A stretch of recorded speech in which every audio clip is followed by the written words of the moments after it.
Donc, mesdames, messieurs, nous avons le plaisir d'accueillir Milad Douei, philosophe et historien du religieux dans l'Occident moderne, chercheur. Milad Douei a été professeur universitaire aux États-Unis, au Canada et en Écosse. Actuellement titulaire de la chaire d'humanisme numérique à l'Université de Paris-Sorbonne, Paris 4. Le thème de sa conférence s'intitule « Pourquoi un humanisme numérique ?» Vous pourrez rencontrer également Milad Douei à l'issue de la conférence où il va signer son livre du même titre, « Pourquoi un humanisme numérique ?» Merci. Merci beaucoup, merci pour l'invitation et pour l'accueil. Ce que je vais essayer de présenter cet après-midi, c'est dans un premier temps un petit peu l'humanisme numérique, mais d'essayer d'aller au-delà pour vous donner une idée de l'état de ma réflexion actuellement sur le monde numérique.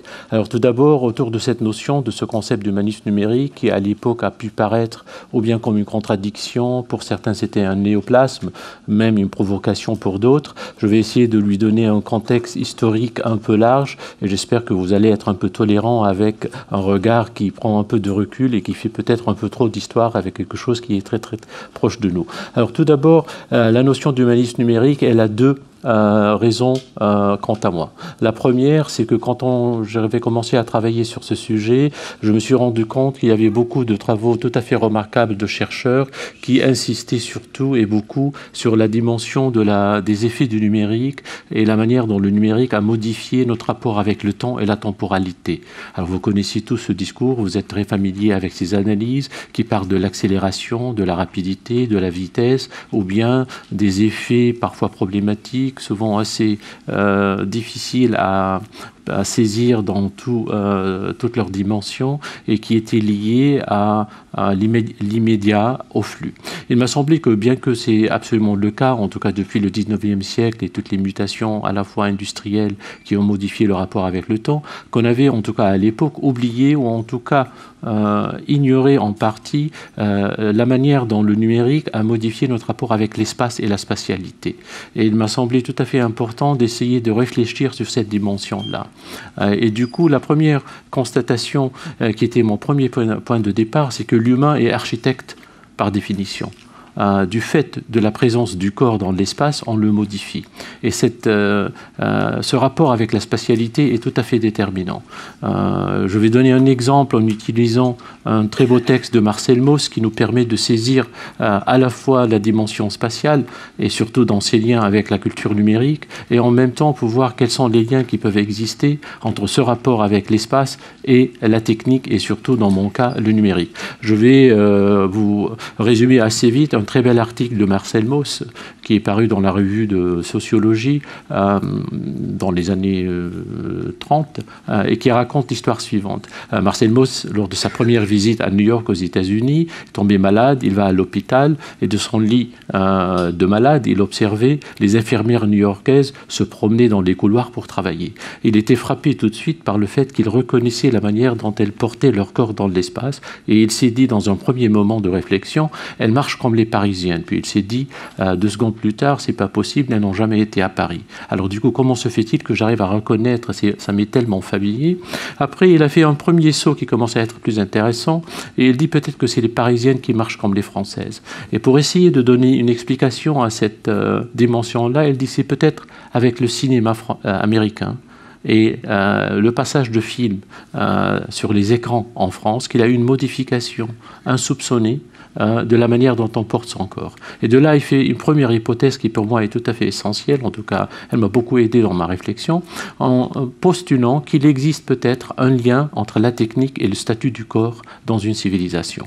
Pour essayer de tester cette hypothèse, il dit je vais passer à une comparaison très très vite, très simple. Je vais prendre 2 grandes civilisations, une civilisation avec la chaise, une civilisation sans la chaise. Alors c'est très facile, la Chine, c'est la culture de la chaise. Vous allez au musée Guimet, vous allez voir tous les portraits des grands empereurs assis sur le trône, ainsi de suite. Et l'Inde, c'est une culture sans la chaise. Et de là, il observe tout de suite que le statut des objets culturels et les manières dont on les valorise sont fondamentalement différentes en fonction du statut du corps dans une civilisation.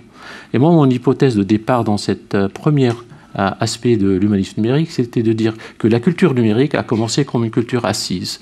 Certains d'entre vous, en mon âge, on avait tous commencé avec les gros ordinateurs, les cartes perforées même.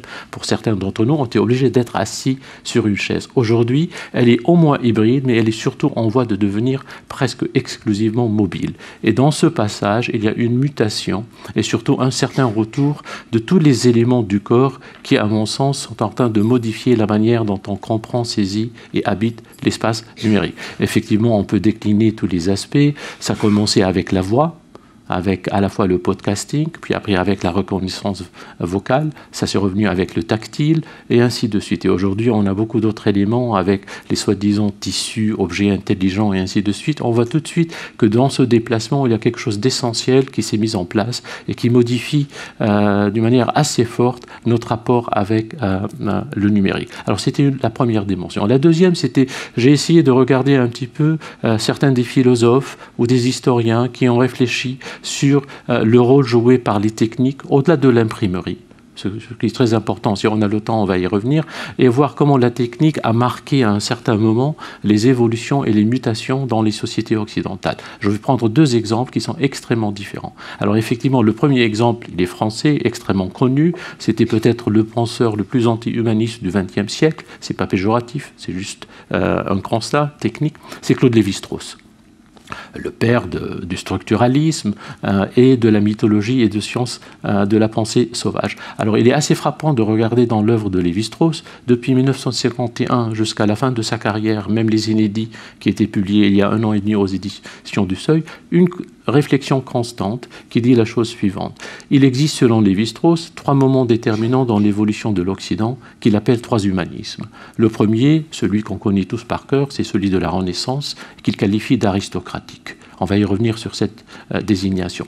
Le second, celui du XIXe siècle, qu'il qualifie comme exotique et bourgeois. Et le troisième, qui est du XXe siècle, qui est le sien, et qu'il qualifie comme démocratique. Dans une première lecture, on est tenté de dire et d'identifier dans cette évolution des soi-disant humanismes une évolution politique d'un modèle aristocratique vers la bourgeoisie associée à la révolution industrielle du XIXe siècle, vers la démocratie du XXe siècle. À mon avis, c'est la mauvaise lecture.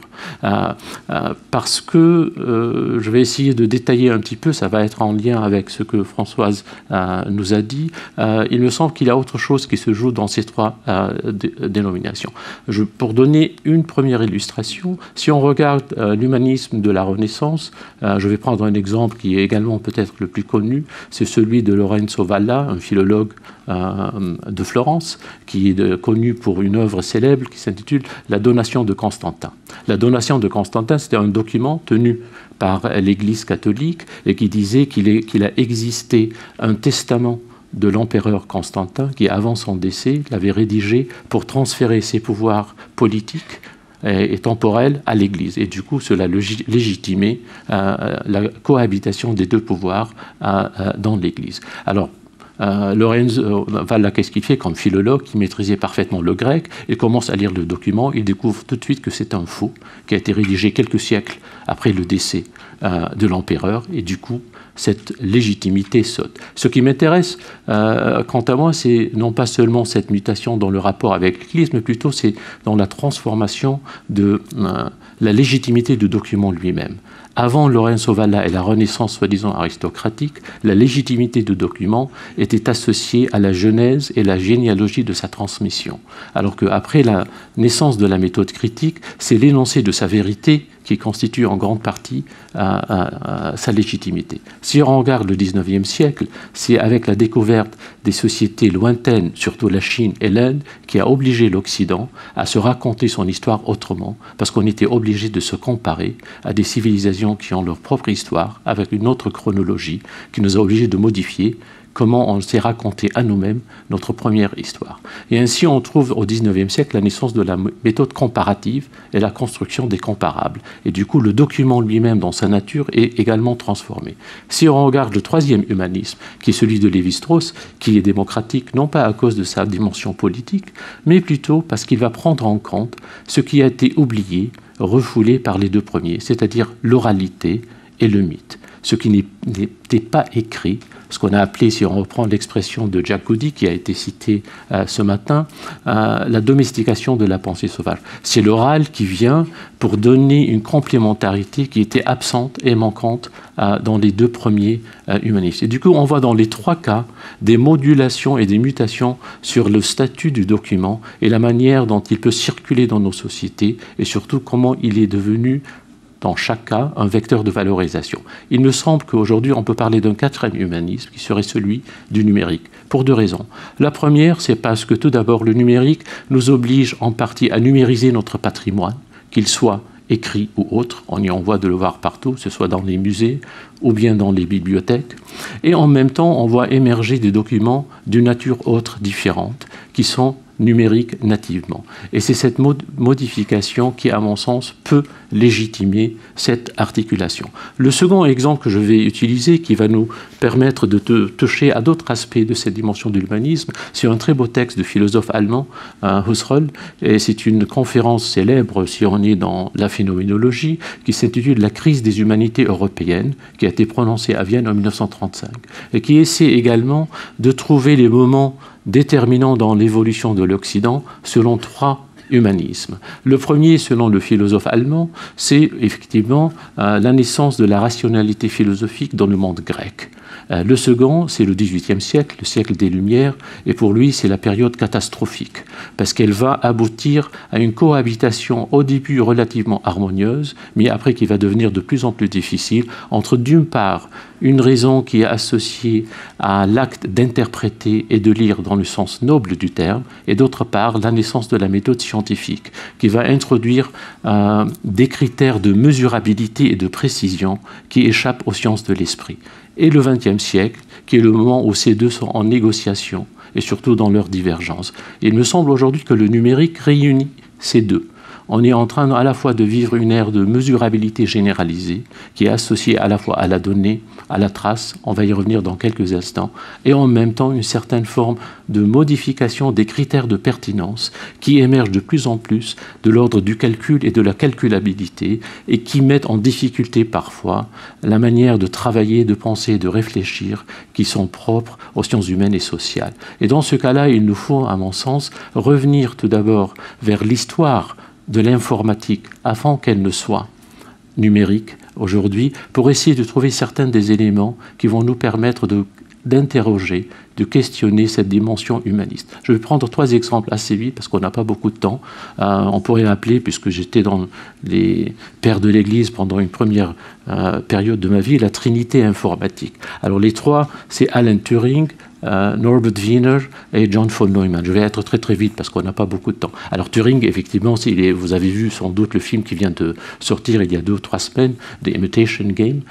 Il est célèbre effectivement à la fois pour avoir décrypté Enigma, la machine secrète de messagerie secrète allemande, mais surtout parce qu'il est considéré effectivement comme le père de l'informatique moderne et contemporaine. Et cela renvoie toujours à un texte fondamental qui a été publié en 1950 et dont le titre en anglais, il est important je vais le traduire parce que le titre il est très très important, Computing Machinery and Intelligence, des machines à calculer et l'intelligence. Et de là, après, on a développé toutes les théories sur l'intelligence artificielle qui sont avec nous aujourd'hui, mais également les tests de l'intelligence qui s'appellent le plus souvent Turing Test. Mais quand on lit le texte, on est frappé quand même par quelque chose d'extrêmement différent. C'est un texte d'une 40aine de pages où le mot d'intelligence ne paraît que dans le titre. Ce que Turing va nous proposer, c'est complètement autre chose. Il nous dit, je vais essayer de concevoir la construction matérielle d'une machine qui sait à la fois apprendre et qui peut-être peut accéder à la pensée, non pas à l'intelligence. Et la distinction est essentielle. Pour ce faire, il va proposer ce jeu qui est le jeu de l'imitation. Alors, qu'est-ce que c'est que le jeu de l'imitation? C'est relativement simple. On va prendre 3 interlocuteurs, A, B et C. A est un homme, B une femme et C est une machine. On va les mettre dans des salles différentes, on va leur permettre de dialoguer, de converser entre eux. Et si la machine va pouvoir deviner que son interlocuteur est tout d'abord un humain, puis après deviner est-ce que c'est un homme ou une femme, elle sera considérée comme apprenante et peut-être ayant le potentiel d'accéder à la pensée. Alors ce qui est intéressant tout d'abord, et c'est tout à fait, je crois, déterminant dans l'histoire qui a été contournée dans sa réception, il ne s'agit pas du tout d'un jeu qui est ancré dans le calcul ou la stratégie, comme le jeu d'échecs, mais c'est plutôt essentiellement un jeu social, un jeu qui est autour de critères qui sont sociaux et qui tournent autour de la conversation et de la convivialité. Quand même, c'est assez remarquable quand on pense que c'est un des pères de l'informatique en 1950. D'habitude, on aurait pensé à quelque chose qui est de l'ordre du calcul pur et simple. Deuxième aspect, c'est la dimension de l'apprentissage, qui aujourd'hui revient avec force avec l'apprentissage des machines, le big data, les données, et ainsi de suite. Alors, qu'est-ce que Turing va proposer? C'est la chose suivante, et dire l'essentiel, ce n'est pas seulement que la machine va pouvoir apprendre, mais surtout, elle va pouvoir apprendre à transmettre comment elle a appris. Et c'est la transmission de l'apprentissage qui va être essentielle. On a là déjà quelque chose à la fois de pédagogique, qui est aux origines même de l'informatique, qui va devenir après avec les usages socioculturels le numérique, et en même temps quelque chose qui est très très loin de la pure mesurabilité et du calcul pur et simple. Deuxième élément, et je n'ai pas le temps de détailler, il suffit de lire le texte, vous allez voir que c'est un texte philosophique. Il va à la fois essayer de répondre à toutes les objections possibles à la construction et la conception de cette machine. Il y a effectivement l'objection théologique, est-ce que Dieu l'a créé ou non? Il y a l'objection littéraire, la machine est-elle capable de décrire un sonnet comme Shakespeare? Vous imaginez toutes les... Bon. Ce qu'on trouvait, c'est que la machine est essentiellement conçue comme sociale, et il me semble aujourd'hui, après un certain nombre d'années, on est revenu vers la sociabilité numérique qui n'est que l'aboutissement de cette première manière de concevoir et de penser l'informatique. Je vais passer maintenant assez vite à Wiener.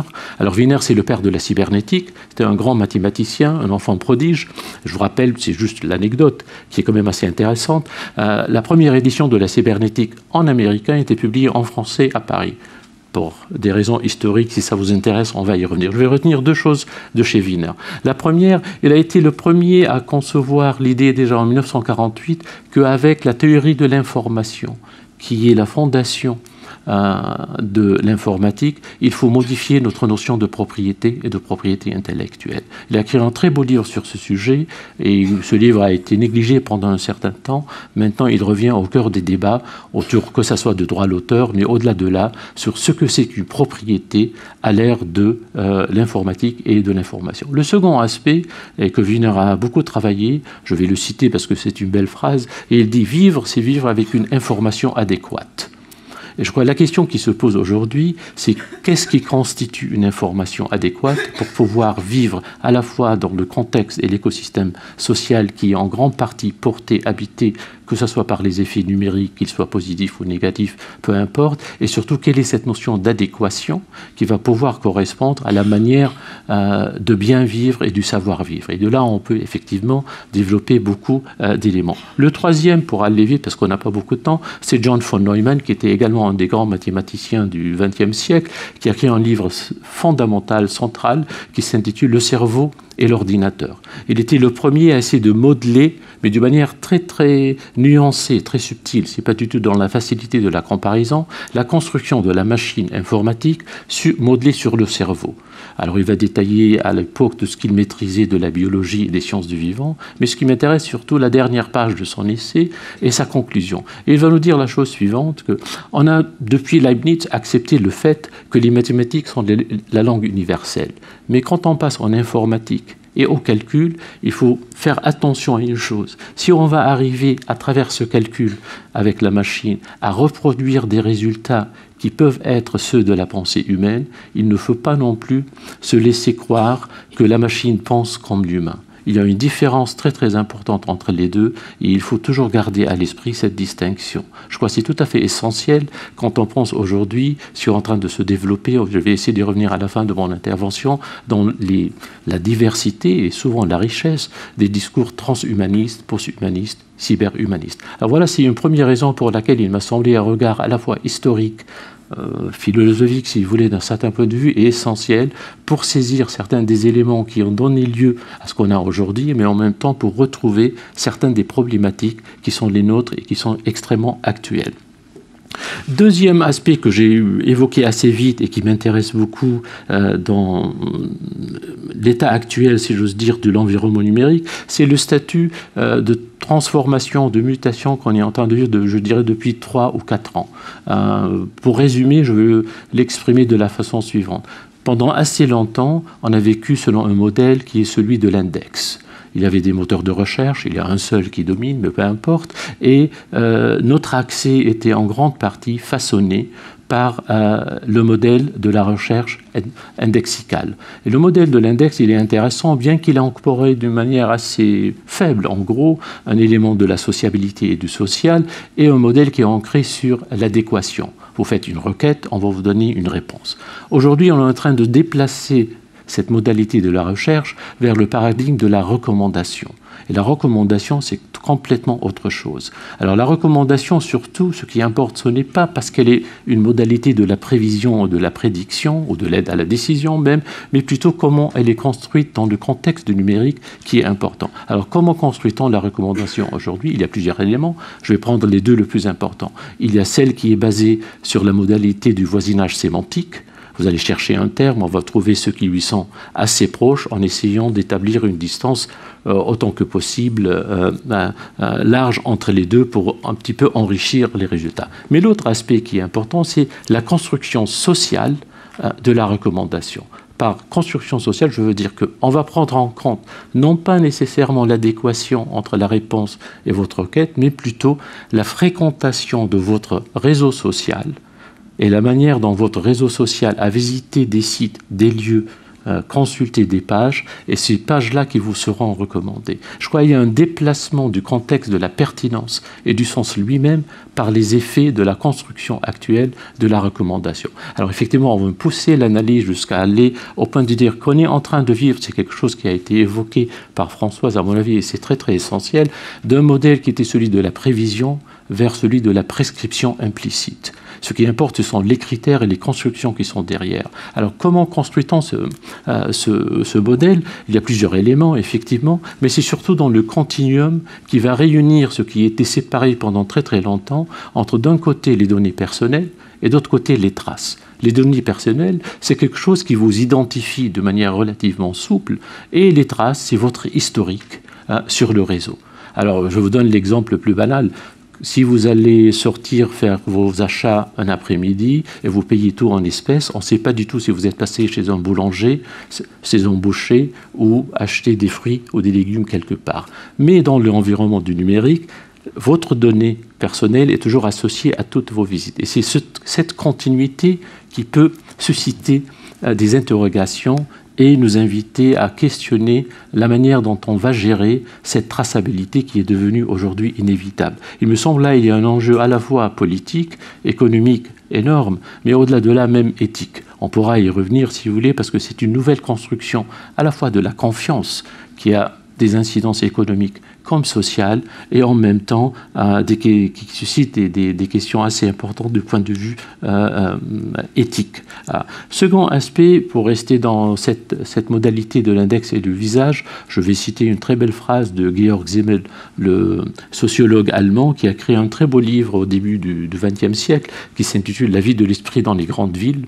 Il s'intéressait beaucoup à la fois à la théorie de la monnaie, mais surtout à la vie des individus, des citoyens, des urbains dans les villes. Et il commence par observer que, par les effets de la technologie de l'époque, l'esprit contemporain, selon lui, est devenu calculateur. C'est-à-dire il y a une certaine forme de transfert de la nature de la technique vers la modalité humaine lui-même. Moi, ce que je vous propose, c'est que l'esprit humain est en voie de devenir calculable. Et c'est là, ça devient beaucoup plus intéressant, beaucoup plus complexe et parfois même plus dangereux. Alors effectivement, on peut décliner à la fois du point de vue biométrique, on le voit très bien, ça arrive avec la reconnaissance faciale, mais ça va effectivement au-delà de là. Par contre, ce qui m'intéresse, mais peut-être on n'a pas tout le temps d'y aller, c'est que la notion de calcul et de calculabilité est en train d'entrer dans tous les domaines, et surtout dans des domaines où elle n'avait pas lieu d'y être peut-être. Et c'est ce jeu qui est à la fois nourri au fur et à mesure par les données et les traces qui alimente ce que j'appelle moi une gloutonnerie de données aujourd'hui, parce que c'est quelque chose que les plateformes, c'est la ruée vers l'or, comme vous le savez très bien. Et du coup, c'est la notion de données qui devient tout à fait intéressante à interroger. Deuxième aspect de cet aspect de la calculabilité, il me semble, elle a un rapport assez fondamental avec le patrimoine et l'héritage historique, pour deux raisons. La première, je vais simplifier jusqu'au point d'être banal, dire qu'en gros, on peut dire à quelques exceptions près que le patrimoine s'est constitué par ce qui a survécu, non pas parce qu'il a été choisi nécessairement tout le temps d'une manière consciente. Mais aujourd'hui, dans le monde numérique, ne peut survivre que ce qu'on choisit de faire survivre. Et cette inversion dans notre rapport avec la construction du patrimoine est déterminante. On peut le voir que ce soit avec la BNF et la manière dont elle a la mission, par exemple, d'archiver le web français, ou avec d'autres éléments, il faut choisir et décider qu'est-ce qu'on va numériser. Alors pourquoi c'est important? Parce qu'il me semble également, c'est quelque chose qui a été évoqué un peu ce matin, on parle beaucoup de la culture et des cultures de l'écran. Il me semble qu'aujourd'hui, on est en train de passer au-delà de la notion de l'écran vers quelque chose qui est plus puissant, c'est l'interface. Mais prendre l'interface dans ce qui est interface entre homme-machine. Alors l'interface numérique aujourd'hui, surtout avec les soi-disant objets numériques, objets connectés, l'Internet des objets qui s'annonce, et ainsi de suite, c'est le monde lui-même, si j'ose dire, qui va devenir interface, mais interface exclusivement à ce qui est numérique ou numérisé. Ce qui n'est pas numérique et numérisé va être à la fois extrêmement précieux, mais avoir un accès de plus en plus limité. Je crois que c'est cette transformation quand même qui est assez puissante et qui nous invite finalement à penser à quelque chose qui est impensable, que nous on connaît très bien par le numérique et l'informatique, et c'est la question de la mémoire et de l'oubli, et qui est à mon sens tout à fait centrale. Pour aller vite, je vais dire que l'oubli, c'est l'impensable de l'informatique et du numérique, parce que l'informatique et le numérique ne peuvent pas concevoir et penser l'oubli que comme une faille technique ou une perte. Alors que pour l'humain, l'oubli est constitutif. Et du coup, il y a une distinction absolument radicale entre la mémoire de réseau, entre les utopies des bibliothèques universelles, entre avoir accès à tout le savoir du monde, et en même temps la manière dont l'humain se constitue et constitue à la fois son savoir et son identité, en partie par le travail de l'oubli. Depuis Aristote jusqu'à Nietzsche, pour ne pas aller trop loin, on nous dit sans cesse, sans l'oubli, l'homme est un monstre. Et je crois qu'il y a quelque chose d'assez intéressant de voir dans cette gloutonnerie de données. On nous promet sans cesse, on va toujours avoir accès à tout, mais cela pose beaucoup de difficultés et beaucoup de problèmes. Et à mon avis, ce qu'il faut éviter surtout, ce sont les confusions entre les deux types de mémoire et le statut de l'oubli dans chacun de ces états. Et du coup, je vois, il me reste encore...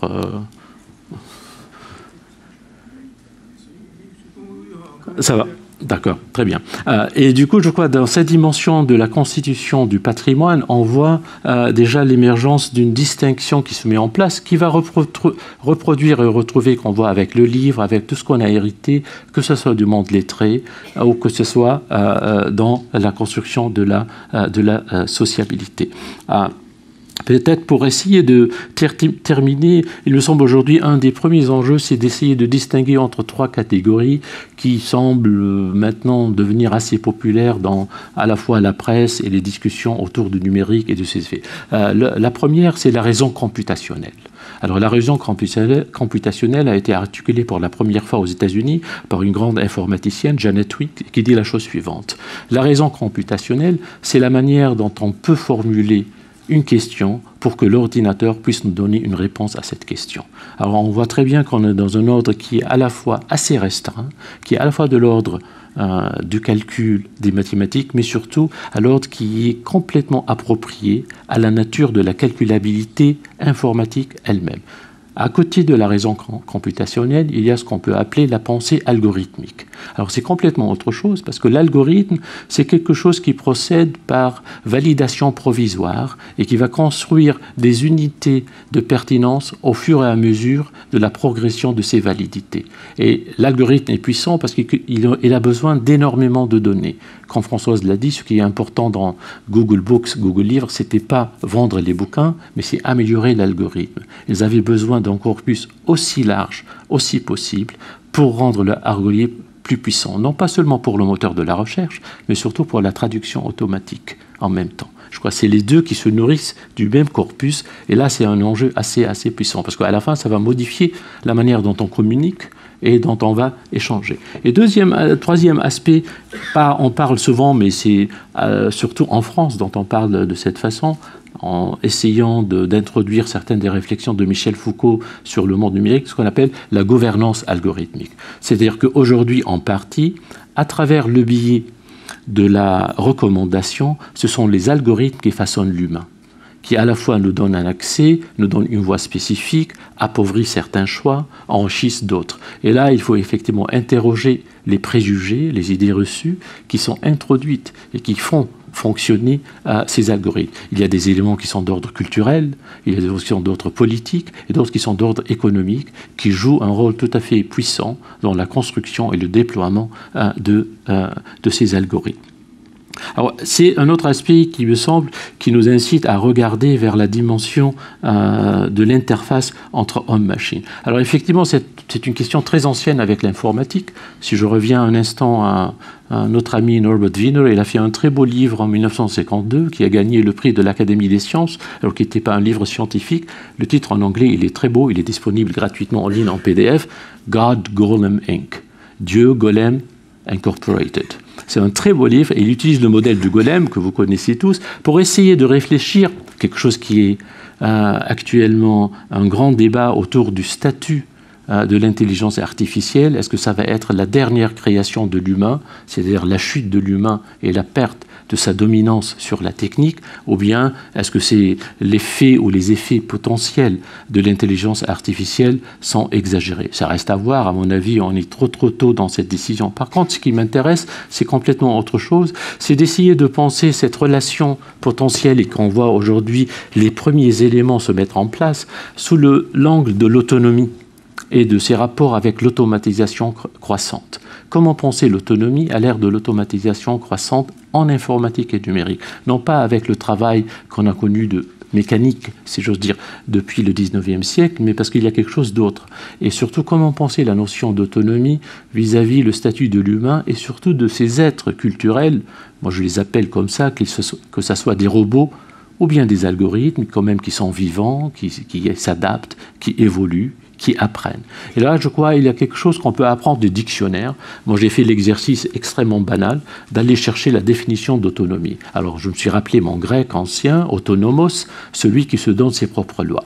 On comprend tout de suite, il y a un modèle d'autochtonie qui est associé à l'autonomie. Et pourtant, quand on regarde depuis les dictionnaires de Furetière jusqu'au Larousse, un des exemples les plus souvent cités pour illustrer, on le trouve même dans l'encyclopédie de Diderot et d'Alembert, c'est assez frappant, c'est la phrase suivante. Rome, comme empire, a fait le choix de permettre à certaines villes grecques de vivre selon leurs propres anciennes lois. Et de là, on comprend quelque chose de tout à fait essentiel, c'est que l'autonomie s'affirme par une modalité de délégation. Elle n'est pas autonomie dans le sens absolu du terme. Et du coup, la question qui se pose aujourd'hui, c'est quelle sorte de délégation on doit avoir régulé, modulé, pensé vis-à-vis ces formes d'automatisation qui se réclament de modalités d'autonomie. Je vous donne l'exemple aux États-Unis depuis 4 ans, je crois, aujourd'hui, sur un monde virtuel Second Life qui était très important, qui est aujourd'hui presque en voie de disparition. Il y a eu un viol d'un avatar par un autre avatar. Il y a eu évidemment poursuite judiciaire et le juge a décidé qu'il y a eu vraiment viol et que l'avatar avait un statut juridique de personne. Et on voit déjà arriver dans un monde virtuel qui peut après être associé au monde des jeux qui sont aujourd'hui extrêmement riches. J'ai beaucoup travaillé dans beaucoup de jeux où il y a parfois, je travaillais sur Halo, il y a 20 millions de joueurs, ça vous donne une idée de l'échelle des choses, que ces êtres numériques, si vous voulez, quelqu'un les a appelés les anges numériques, commencent à avoir un statut juridique assez important. Du coup, on est invité à penser et réfléchir à cette dimension de délégation, comment la penser et surtout comment essayer de la mettre en place dans un cadre juridique qui va nous permettre de vivre avec sans trop subir nécessairement les effets négatifs. Et de là, ça m'amènera peut-être à la conclusion, il me reste je crois 5 minutes, et d'essayer de mettre en contexte ce que j'essaie de faire dans celui d'un débat, qui est un débat à la fois amical mais parfois assez problématique, avec les écoles transhumanistes. Si vous n'êtes pas familier, les transhumanistes, c'est transhumanisme, il faut prendre l'expression trans à la fois transformation et transition. Ça part d'une théorie qui a été au début articulée par von Neumann, puis après par ses successeurs, et qui dit il y a un moment qui s'appelle la singularité, où l'intelligence humaine et l'intelligence de la machine vont converger. Puis après un certain moment, c'est l'intelligence de la machine qui va dépasser celle de l'humain. Du coup, l'idée, c'est d'essayer de les joindre. Alors, il y a plusieurs manières d'essayer de les joindre, par les prothèses, par l'augmentation du cerveau ou du corps humain, et ainsi de suite. Et les déclinaisons du transhumanisme vont dans toute une série d'éléments. Je vais prendre juste 2 assez vite parce qu'elles sont peut-être les plus importantes. Une qui dit qu'on va arriver d'ici au début c'était 20 025, maintenant c'est 20 035, ils ont repoussé de 10 années, on va pouvoir télécharger le cerveau humain pour avoir une vie beaucoup plus longue. On va même pouvoir surmonter les douleurs et les souffrances corporelles. J'exagère pas, hein. Le type qui a dit ça, c'est Eric Kurzweil, qui est aujourd'hui directeur de recherche chez Google. Hein. Il est très actif, un remarquable informaticien, mais qui, depuis un certain nombre d'années, travaille sur d'autres. Il y a d'autres éléments, il y a même des éléments extrêmement problématiques qui viennent surtout de l'Italie. On voit convertir en transhumanisme des groupes qui étaient super fascistes, racistes, eugénistes et qui passent vers le transhumanisme. C'est un paysage assez complexe et assez riche, mais pourtant ce qui est intéressant pour moi, c'est 2-3 aspects. Le premier, ils se réclament tous comme les héritiers du siècle des Lumières, de la philosophie des Lumières et de libre arbitre. Et ça nous invite tout de suite à essayer de repositionner la manière dont on a construit le statut à la fois de l'individu dans nos sociétés démocratiques vis-à-vis le rôle que peut jouer le libre arbitre. Comment le penser dans un cadre qui est complètement inédit et dans lequel il peut se déployer dans des discours à la fois techniques et philosophiques assez complexes. Le second aspect, c'est la dimension religieuse du transhumanisme. Il existe depuis un certain temps, mais ça date depuis toujours. Il y a des écoles différentes. À la fois, on peut dire que c'est une évolution de la culture de la Californie du Nord et du New Age, avec un mélange, un mash-up, pour utiliser le mot à la mode, à la fois de religion de l'Orient avec certains héritages occidentaux. Mais par contre, ce qui est à mon avis intéressant, c'est plutôt cette dimension du religieux elle-même, parce qu'il y a des formes de croyances qui sont de l'ordre religieux, qui habitent ce discours, et surtout qu'il habite selon une modalité qui, pour nous, fait à la fois problème et partie importante et intégrale de notre héritage, c'est-à-dire un clivage entre le monothéisme et le polythéisme. Effectivement, il y a certaines écoles transhumanistes qui vont aller vers le modèle polythéiste non occidental, c'est le bouddhisme, ou les religions non bouddhistes de la Chine, et d'autres qui vont revenir vers le polythéisme occidental, grec et romain, pour essayer de contester le modèle monothéiste. Je crois que c'est quelque chose quand même qui revient sans cesse, et pour nous, effectivement, notre éthique, qu'elle soit aux États-Unis ou en Europe, elle est associée néanmoins à une tradition monothéiste. Et je crois là, on est en train de vivre une interrogation, pour ne pas dire une fragilisation, de certains de cet héritage et de ses effets. Et le dernier aspect avec le transhumanisme, cette dimension de l'héritage du XVIIIe siècle, je vais revenir sur Claude Lévi-Strauss, il est assez frappant de voir que Claude Lévi-Strauss, quand même, qui a beaucoup travaillé sur Rousseau, n'inclut pas du tout le XVIIIe siècle comme moment déterminant. Pourquoi ? À mon avis, il y a une raison, c'est qu'aujourd'hui, on est en train de vivre les effets des héritages conflictuels du XVIIIe siècle. On peut le prendre dans plusieurs états. Si on prend par exemple le cas de la culture du livre et de l'imprimé, c'était l'aboutissement et la mise en place de la notion de droit d'auteur et de la notion juridique du livre avec Kant et sa suite, qui a donné lieu à l'économie de la propriété intellectuelle. Et en même temps, il y avait le courant qui l'accompagnait, qui était celui du bien commun. Et la contradiction entre les deux, elle est assez curieuse. Elle est citée d'une manière implicite par Turing dans son texte sur l'intelligence. On va le trouver dans un document, d'habitude on ne soupçonne pas, c'est la Constitution des États-Unis. À ma connaissance, mais on peut me corriger, c'est le seul document politique qui contient une clause consacrée au droit d'auteur. C'est la 4e clause et qui dit la chose suivante: il faut absolument rémunérer les auteurs et les créateurs, mais en même temps, il faut s'assurer de la libre circulation des idées pour que la science et le savoir puissent progresser. Et il me semble qu'on est dans cette négociation aujourd'hui entre les deux, comme Françoise vient de le dire de manière tout à fait, à mon avis, convaincante. Et je crois que c'est ce statut de l'héritage qu'on s'est donné nous-mêmes depuis un certain temps, qui est celui des Lumières, qui est aujourd'hui mis à l'épreuve, à la fois par la dimension technique et en même temps par la dimension éthique. Et pour vraiment conclure, ne pas aller trop longtemps, il me semble que comment penser l'éthique à l'ère du numérique, au-delà juste des difficultés bioéthiques, sciences du vivant, le statut de l'humain, ainsi de suite. Je vais reprendre l'exemple très très classique, celui de Max Weber, quand il a réfléchi à la fin de sa carrière sur deux modalités de l'éthique, celle de l'homme politique et celle du savant. Une éthique de la conviction et une éthique de la persuasion. Il me semble qu'aujourd'hui, cette distinction ne tient plus. Elle ne tient plus à cause de la nature du code informatique lui-même, qui est à la fois calcul et calculabilité, et en même temps quelque chose qui fait monde. Il n'est plus juste quelque chose qui est voué exclusivement à des résultats de la mesurabilité dans l'ordre de la précision, mais plutôt il modifie le lien social lui-même. Et de là, on est invité à essayer de penser ensemble, effectivement, pour essayer d'imaginer une éthique qui soit appropriée à tout ce que le monde numérique rend possible. Je vous remercie.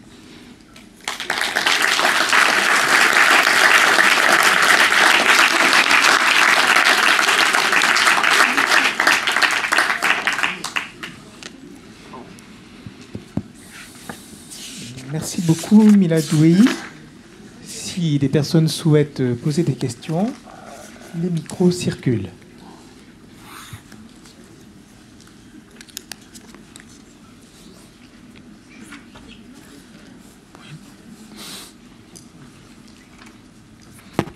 Juste une question de base. Qu'est-ce qui reste d'humaniste dans ce quatrième humanisme, pas dans le transhumanisme, dans le quatrième humanisme numérique? Qu'est-ce qu'il reste d'humaniste? Je crois que tout ce qui était humaniste reste, sauf il est, si j'ose dire, pour aller vite, mis à jour, pour parler comme les informaticiens. Non, j'exagère, mais... moi, mon argument, il est très simple. Quand je prends quelqu'un comme Turing, il est le premier humaniste numérique. C'est quelqu'un qui était un informaticien, un mathématicien, qui a inventé presque à lui seul l'informatique moderne, mais néanmoins, quand on lit son texte, il est complètement humaniste. Il cite les poètes, il cite les philosophes, il cite les sociologues, il n'est pas du tout détaché, il ne sépare pas du tout les deux. Il me semble aujourd'hui, on ne peut plus maintenir cette distinction qui s'est installée depuis le début du XXe siècle, pour dire entre les sciences de la précision et de la mesure d'un côté et les sciences de l'esprit. Il faut revenir aux deux.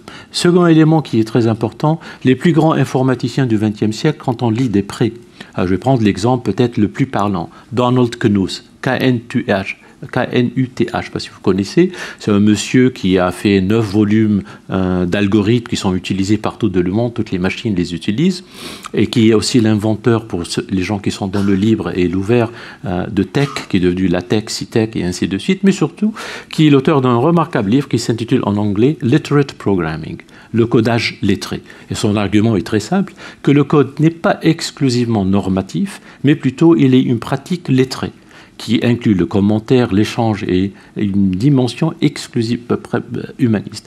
On peut citer Andries van Dam, qui est le père des logiciels de traitement de texte, parmi autres choses.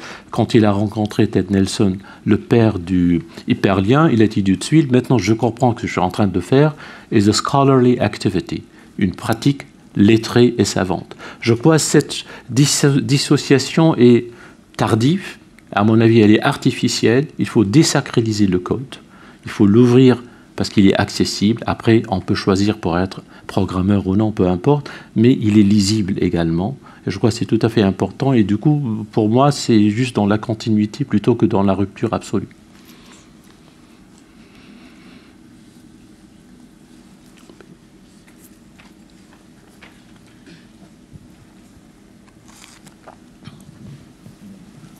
Vous n'avez pas prononcé le mot, mais à vous entendre juste après la chute de votre conclusion, il y a un mot qui m'est apparu comme énorme sur l'écran, c'est le mot créativité. C'est-à-dire qu'on a l'impression que cette quatrième révolution, enfin, ou cette nouvelle, ce nouveau paradigme qui introduit ce nouvel humanisme, c'est dans ce potentiel de penser ensemble qui peut-être une créativité pas encore mesurable, je ne sais pas, mais en tout cas comme potentiel.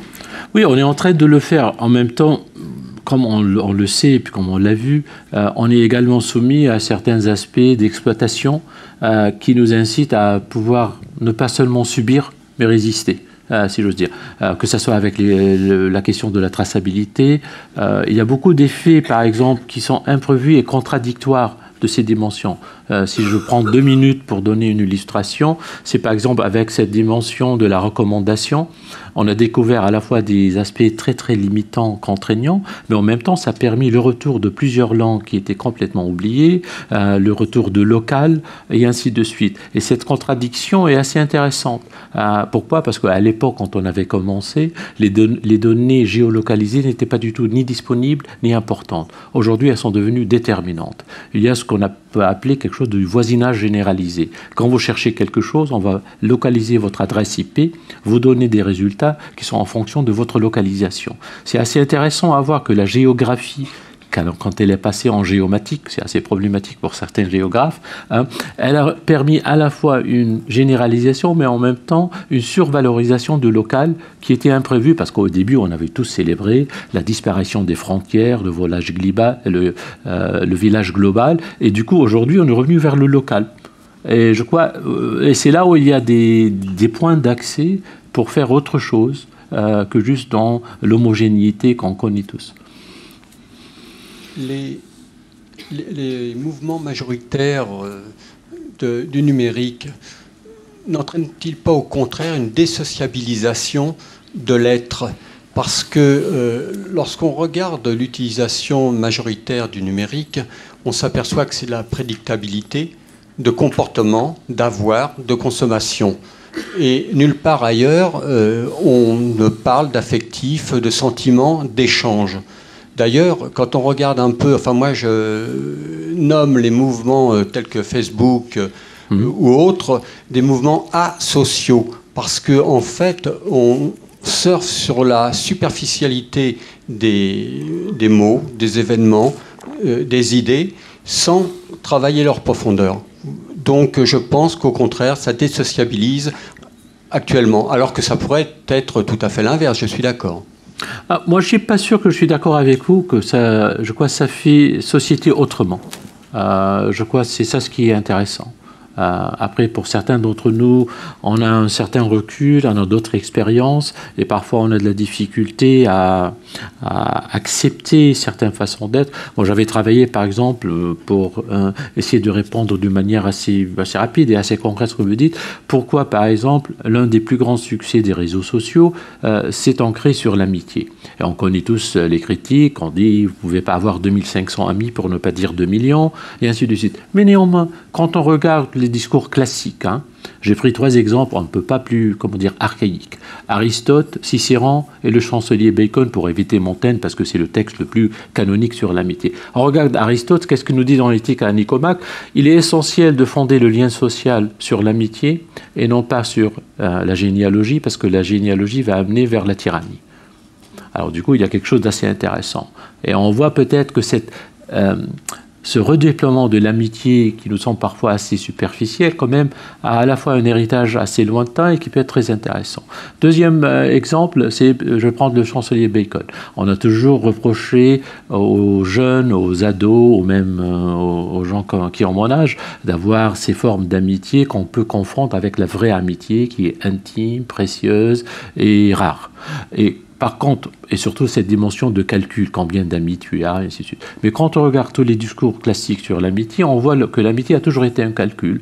L'adage qui est repris dans toutes ses variations, parce que quand vous avez un bonheur, vous avez un ami, vous allez le doubler, vous avez un malheur, vous allez le diviser en 2.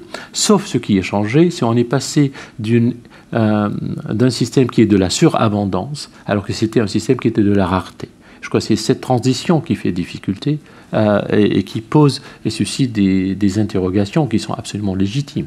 Hein. On peut après, même au-delà de là, sur d'autres aspects, le statut de l'image, de la visualisation, la représentation de l'affect dans la sociabilité, et surtout le retour de certaines expressions ou d'échanges qui peuvent être de l'ordre le plus banal, mais qui en fait traduit des formes d'intimité. Quand on est dans un bus, la première chose que les gens disent, je suis dans le bus, à quelqu'un avec qui ils parlent, ou ils envoient un petit texto, ou sur le mur de Facebook. Je crois que c'est très très puissant, parce qu'à la fois c'est extrêmement banal, mais néanmoins, ça permet de faire un lien qui est valorisé autrement et par le biais de cet aspect. Qu'il y ait certains éléments négatifs, moi je suis d'accord, mais je ne suis pas sûr que c'est complètement quelque chose qui va nous dissuader. Et surtout, il me semble, puis après je vais m'arrêter, c'est qu'on a toujours pensé la technique, et c'est là, je crois, il y a un problème entre le mot technique et le mot numérique, à mon avis.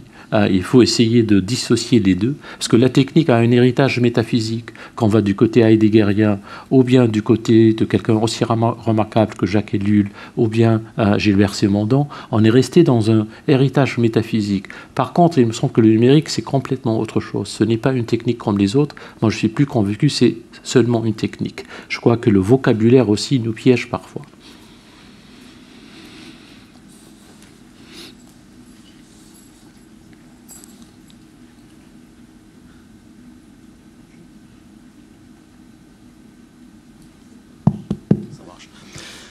J'ai une question toute simple à vous poser. Comment pouvons-nous aujourd'hui sauver l'utilisateur de base du numérique, dans la mesure où il croule sous les informations qui lui sont proposées et qui sont toutes d'importance différente, mais qui lui sont livrées en vrac, en quelque sorte. Et par ailleurs, il est, semble-t-il, pris dans les filets donc de Google en particulier, ou d'autres, qui l'ont pisté au fur et à mesure de ses interventions sur le net, et qui, au bout du compte, eh bien, lui présentent des plats, en quelque sorte, qui, pas seulement pour l'aider, mais pour leur plus grand profit, en quelque sorte. Donc, comment voyez-vous, pour quelqu'un qui utilise aujourd'hui le numérique, tout simplement, comment peut-il trier dans tout cela, quoi ? Moi, je crois qu'il y a plusieurs réponses. La première, moi, je fais beaucoup confiance aux utilisateurs, parce qu'ils découvrent, après un certain temps, tous les moyens de contourner.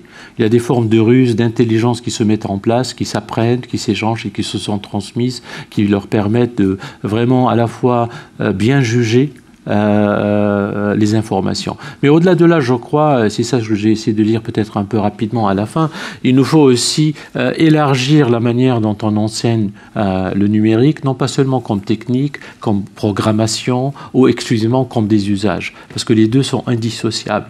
Il faut que le tout soit réuni, que ce soit du côté de la culture numérique, ou peut-être un autre nom, peu importe, mais l'essentiel, les enjeux aujourd'hui sont à la fois politiques, économiques et éthiques. Et je crois que les deux sont... Et c'est là où il y a un travail à faire pour imaginer comment enseigner ce qui a été évoqué comme les littératies. Mais pour moi, la littératie va bien au-delà de la maîtrise des usages et juste des enjeux. C'est juste aussi de la compréhension de la manière les choses sont constituées, la manière pourquoi on vous recommande certaines choses et pas d'autres, qu'est-ce qui est exclu dans ces modalités-là, où savoir et pouvoir le trouver. On a beaucoup d'exemples où les jeunes, par exemple, au début, on les voit aller vers des sites qui sont pour nous pas nécessairement fiables, mais puis après, ils construisent eux-mêmes leurs critères de pertinence et qui fonctionnent remarquablement bien avec le temps. Je crois que c'est une négociation assez délibérative qui se met en place. Par contre, et ça c'est un autre problème, on a aujourd'hui des poids lourds qu'on s'appelle les GAFA ou les GAFMA, c'est-à-dire Google, Apple, Facebook, Amazon et Microsoft, qui dominent une grande partie de notre écosystème numérique. Et on a beaucoup de mal à percer avec ou bien les petits joueurs ou bien des formes marginaux. Moi je crois qu'il y a un enjeu. J'ai essayé de le faire en jouant un petit peu. Donc, j'étais geek, j'ai codé, j'ai appris à programmer pendant très longtemps et je trouve que c'est absolument passionnant. Mais il me semble que si on prend l'histoire de ces gens qui ont inventé ce monde, on les appelait geek ou nerd, peu importe, et d'habitude le geek, c'est un mot néerlandais, c'est quelqu'un qui était marginal, timide, très très brillant, à la marge de la société. Il est presque été considéré comme un sauvage, non pas comme un barbare, mais à la limite. Il me semble qu'ils sont en train de nous civiliser dans la dimension industrielle, pas les individus, à leur propre civilisation. Il y a quelque chose à faire, parce que c'est le choix qu'on doit faire. Est-ce que c'est ça ce qu'on va accepter, ou bien faut-il essayer de modifier et d'intervenir d'une façon ou d'une autre qui soit effective dans les effets de ces grandes plateformes. Et là, c'est beaucoup plus compliqué.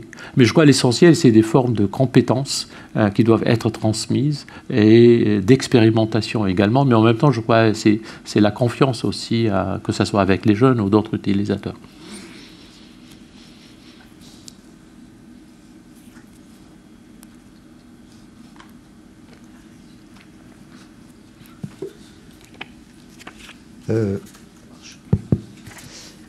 Je ne sais pas, est-ce que vous avez entendu cette phrase de Stephen Hawking qui disait qu'il fallait arrêter de développer l'intelligence artificielle? Oui, bien sûr. Comment vous l'interprétez? Il n'est pas le seul. Hein. Il y a tout un nombre de grands scientifiques. Lui, il est venu presque tard à ce débat. Puis après, il y a un manifeste où il y a même Bill Gates avec Steve Hawking, etc. Il y a aujourd'hui deux écoles. Une école qui dit que l'intelligence artificielle, si on va la laisser développer tel qu'on peut le prévoir aujourd'hui, va être la dernière création de l'homme. Elle va mettre fin à l'humain et à son contrôle de la technique. Il va être dépossédé de son contrôle. Il y a d'autres qui disent que c'est complètement une méconnaissance de ce que c'est que l'intelligence artificielle, qu'elle n'arrivera jamais à une forme d'autonomie qui se rapproche de quelque chose de l'ordre de la conscience. Il me semble qu'il y a plusieurs éléments qui jouent.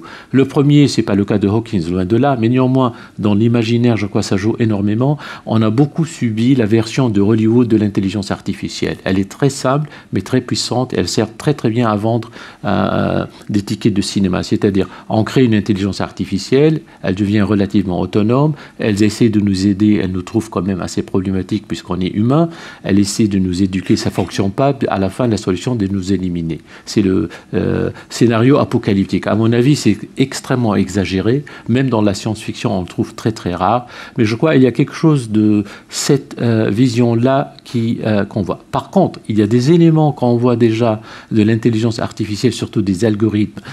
Les marchés financiers sont un exemple classique qu'on peut donner, à la fois dans leur complexité qui dépasse l'humain pour les gérer et qui ont quand même un pouvoir énorme. Il y a un autre élément qui touche également à ça, c'est qu'on arrive aujourd'hui à un stade de notre savoir et connaissance scientifique extrêmement complexe. J'ai été dans un colloque il n'y a pas très longtemps où le patron des tests nucléaires américains nous expliquait comment ils fabriquaient leurs tests. C'est des simulations aujourd'hui, effectivement.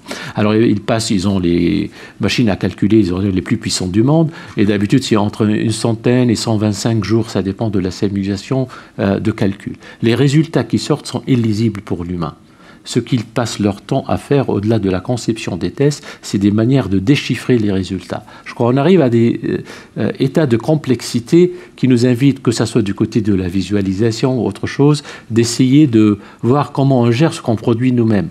Bon, je crois que c'est plutôt ça que dire que l'intelligence artificielle, c'est la fin. Pour moi, c'est comme en évoquant Wiener, c'est le syndrome du golem.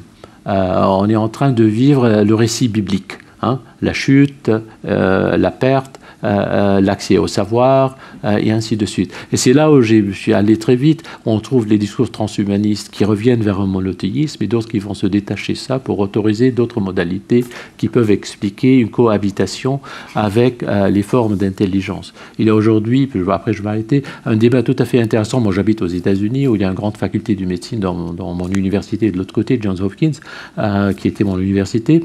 Et ils sont en train de débattre aujourd'hui quelle sorte de visage, ou même si un sort de visage doit-il donner aux robots qui vont aider les patients. Et c'est un débat tout à fait intéressant parce que les analyses sociologiques et même esthétiques sont assez remarquables et très très subtiles. Alors on est en train d'entrer une nouvelle ère où on commence tout simplement à tâtonner. Hein.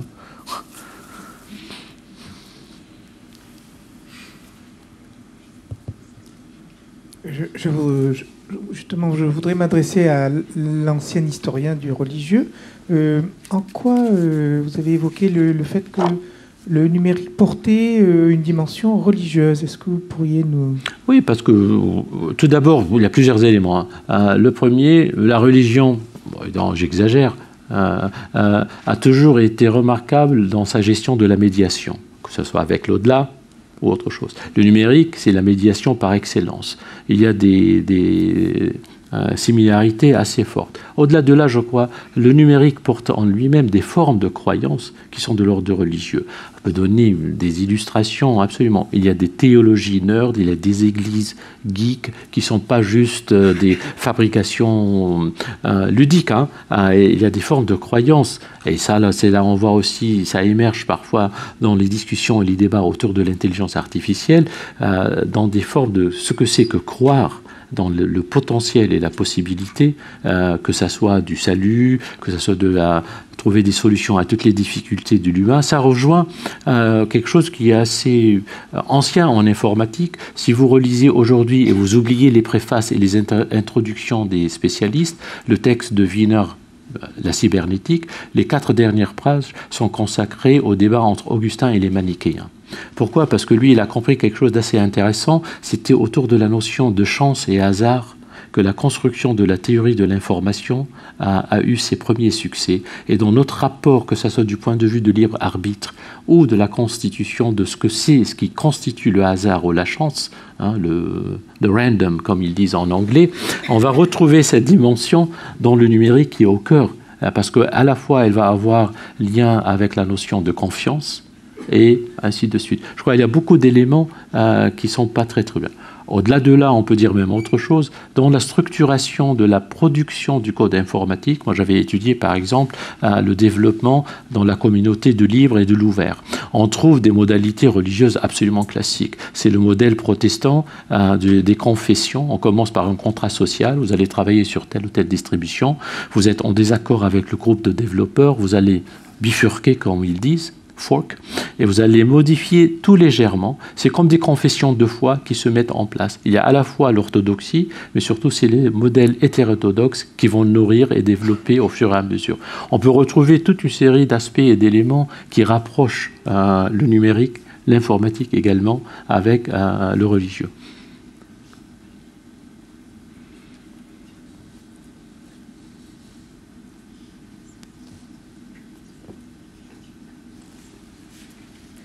S'il n'y a plus d'autres questions, nous allons clore Merci. La séance. Merci beaucoup.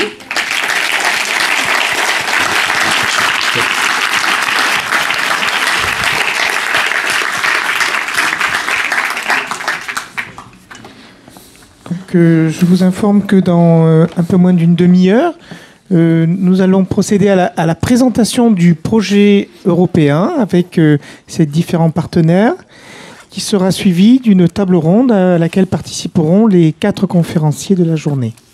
Merci beaucoup.